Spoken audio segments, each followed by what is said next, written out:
Well, this is by far the most exciting update I've ever done on the fish room, and I wanted to share it with you.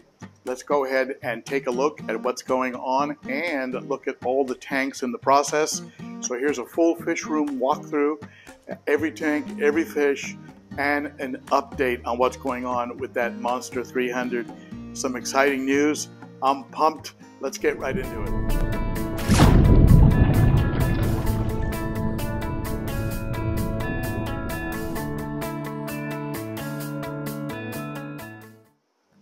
So here's the 210 gallon, and as you can see, it's looking real barren.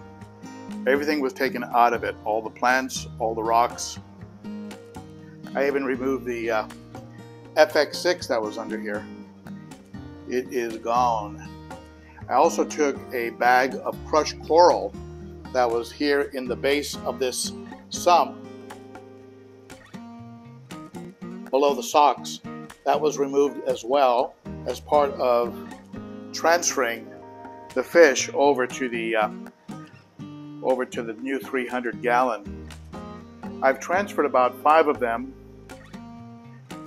and they are doing phenomenal. I also transferred probably 10 bucketfuls of this substrate, and look how much I have left. I can't believe how much substrate was in this 210. So about 10 bucketfuls, and I still have this much to go.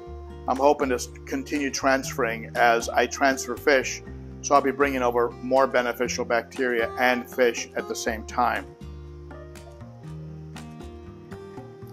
I was a little bit concerned about how the fish would do with all of the work I did on the tank, especially removing a filter and removing so much of the substrate. But as you can see, it's been a day and they all look really, really good.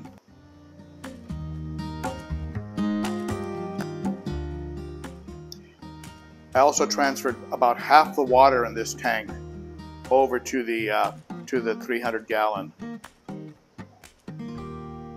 So about 100 gallons were transferred over to the 300.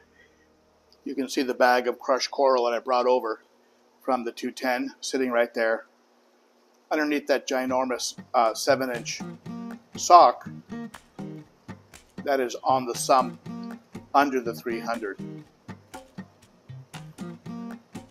You can also, if you go around back, all of the plumbing is continuing to be rock solid, as I expect it to continue to be. And I'm going to be having a plug, a 4-socket plug added by an electrician to a sidewall, and then run a very heavy-duty extension cord, so I don't have to be running the electrical the way I'm running it currently. But you can see the FX6. It's right here on the very back, and I had to cut a couple openings here on the top.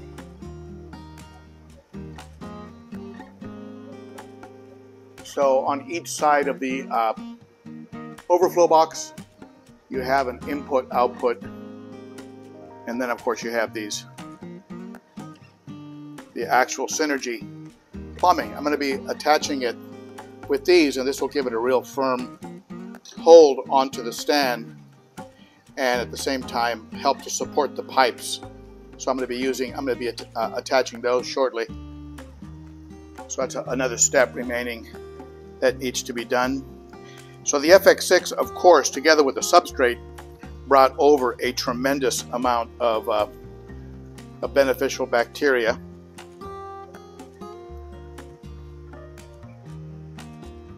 And if you look at the fish here in the 300,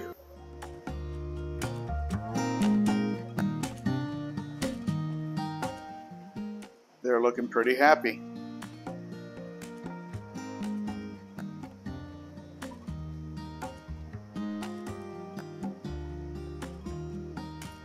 I was looking for any coloring down, any clamping of fins, any change in behavior, anything unusual, and over a 24 to 48 hour period, nothing has really happened. They're all acting completely normal. So I would say that the switch over to this tank has been successful. those two the two outputs are creating a tremendous amount of surface tension breakup that's creating a lot of oxygen in the tank. And I had to turn the output from the sump. I turned it up so that I could break up the surface more, because the FX6 was doing some of that, and I didn't want to lose oxygen, especially since the majority of the fish were left back here in the 210. I'll be transferring them over in groups of 4, and at the same time bringing over more substrates. I'll be bringing over more beneficial bacteria while transferring the fish. In setting up the 300, I hit the tank with almost an entire bottle of this stuff here, Zyme 7. And I'm probably being extra cautious, maybe unnecessarily, but I'd rather be extra cautious than lose fish. So I used Fritz Zyme 7, plus I brought over a bag of crushed coral, probably 100 pounds of substrate, and the FX6, and of course the media inside of it. And I brought over the rocks and plants, which of course they have beneficial bacteria on them. And so I didn't clean them, I didn't do anything to them, I just wanted them nice and dirty and with as much beneficial bacteria on them as possible. So the transfer, I would say overall the transfer has been a success. I'll gradually move over the rest of the substrate and the fish over the coming weeks, and then we'll start to convert this tank over to a South American, Central American tank, and add that giant piece of driftwood that you can see in prior videos, and also a different kind of substrate, some river rock, Carib Sea, Peace River, things like that, more like tans and beige type coloration to complement that large piece of driftwood.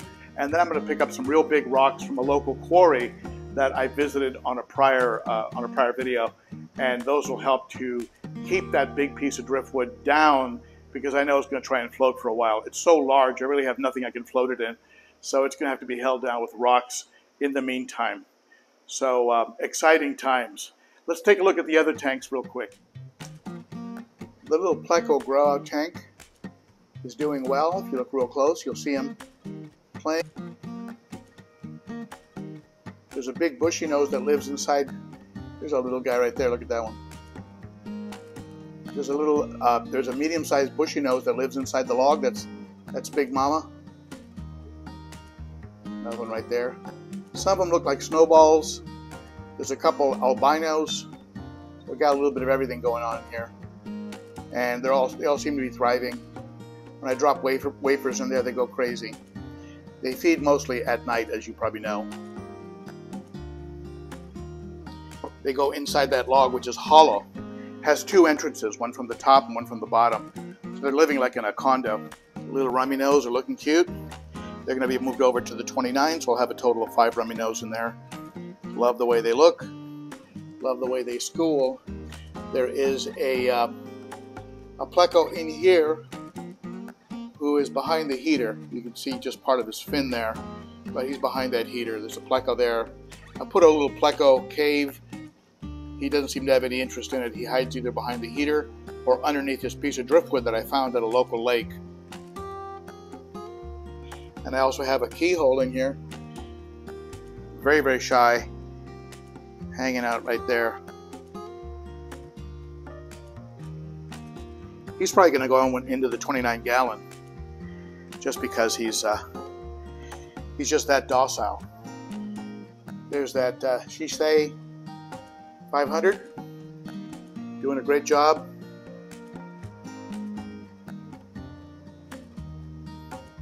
On this side, I have a Marine Land. There's a Marine Land filter, Emperor 400, doing a great job, and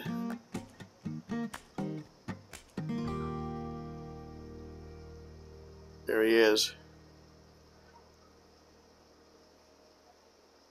Very cute little fire mouth. Let's see if he can come out.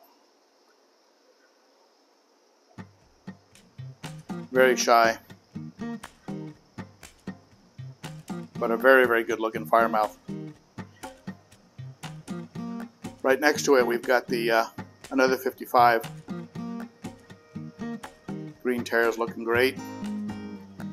Little baby green tear, and his best friend, electric blue Acara. There's a couple more fish in this tank. An armored whiptail catfish, a cory. So needless to say, this guy will stay with the peaceful South Americans. This guy over here will eventually go into the more aggressive tank. Here in the 90.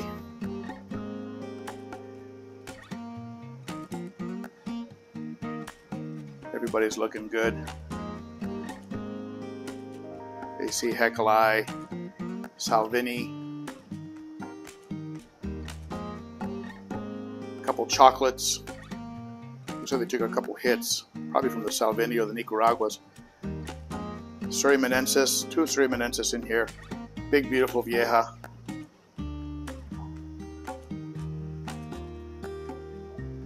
Red shoulder. Very nice Jack Dempsey.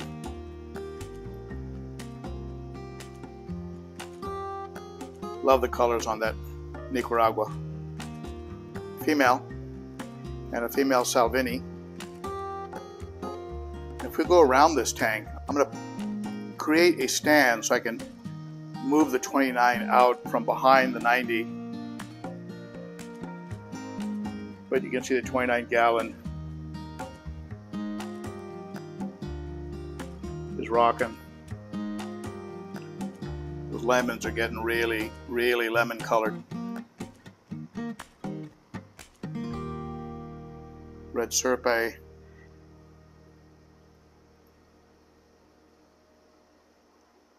Some green laser cories, a couple of them.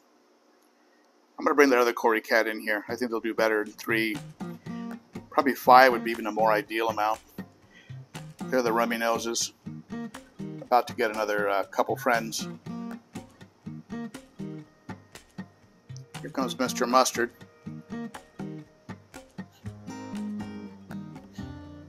Mustard gas blue betta. Very cool guy. Building a little bubble nest on the upper right hand corner. Not sure if you can make it out.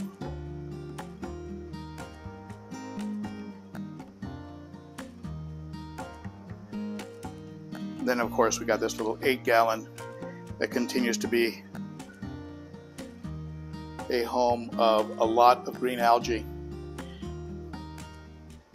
And yes, I did try putting a pleco in here, but it jumped out. Love these two little cherry barbs. So what do you think of the 300? I kept the decor absolutely simple so that the highlight of this tank is actually the fish, not the decor. And I'm so happy that they're all doing well after being transferred. It can be a little traumatic.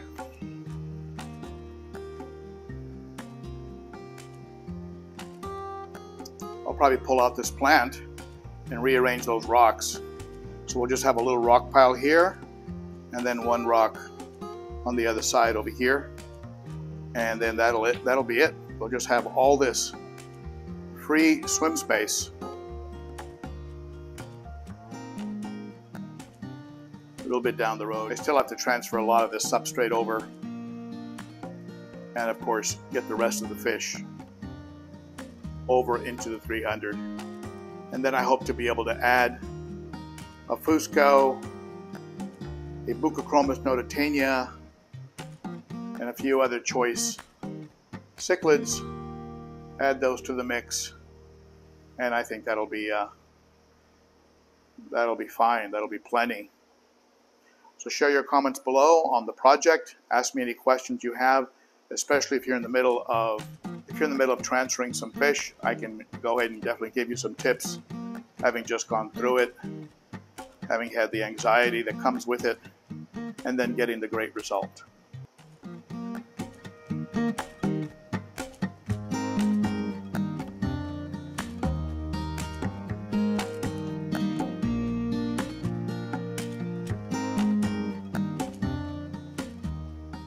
For those of you that are curious, the tank is 33 inches from front to back. It's 25 inches tall and 7 feet across, and with a total of 300 gallons. those are the dimensions of the tank. I know some of you like to ask that question in the comments.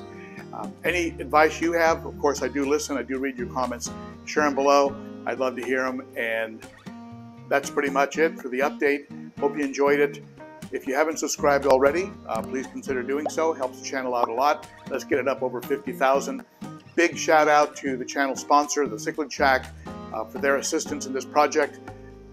Big shout out to GlassCages for the great deals they gave me on the tanks in this room.